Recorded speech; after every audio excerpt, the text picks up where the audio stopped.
You could hear the hoof-beats pound as they raced across the ground, and the clatter of the wheels as they spun round and round. And he galloped into Market Street, his badge upon his chest. His name was Ernie, and he drove the fastest milk cart in the West. Now Ernie loved a widow, a lady known as Sue. She lived all alone in Lily Lane at number 22. They said she was too good for him. She was haughty, proud and chic. But Ernie got his cocoa there 3 times every week.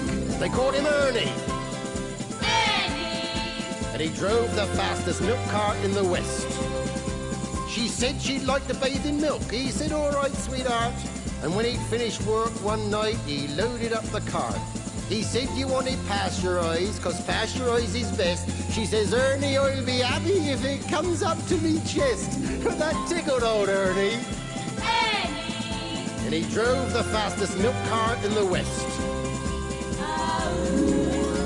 Now Ernie had a rival, an evil-looking man called Two-Ton-Ted from Teddington, and he drove the baker's van. He tempted her with his treacle tarts and his tasty oatmeal bread, and when she seen the size of his hot meat pies, it very near turned her head. She nearly swooned at his macaroon, and he said, now if you treat me right, you'll have hot rolls every morning and crumpets every night.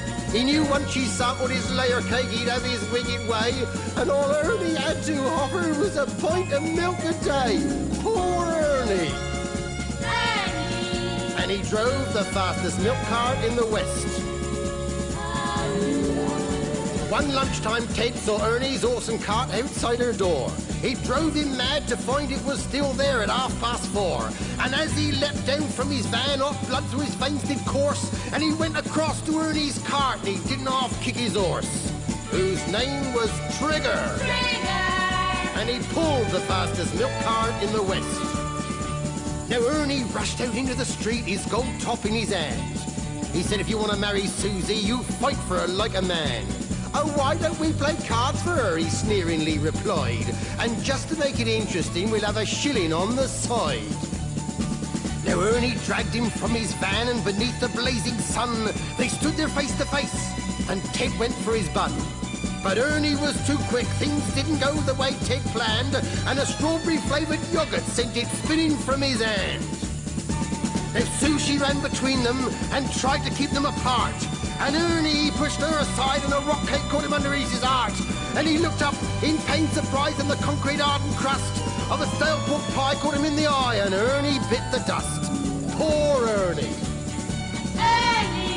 And he drove the fastest milk cart in the West. Ernie was only 52. He didn't want to die. And now he's gone to make deliveries in that milk round in the sky, where the customers are angels and ferocious dogs are banned, and a milkman's life is full of fun in that fairy dairy land. But a woman's needs are manifold, and Sue, she married Ted. But strange things happened on their wedding night as they lay in their bed. Was that the trees a-rustling, or the hinges of the gate? Or Ernie's ghostly gold tops a-rattling in their crate? They won't forget Ernie. And he drove the fastest milk cart in the West.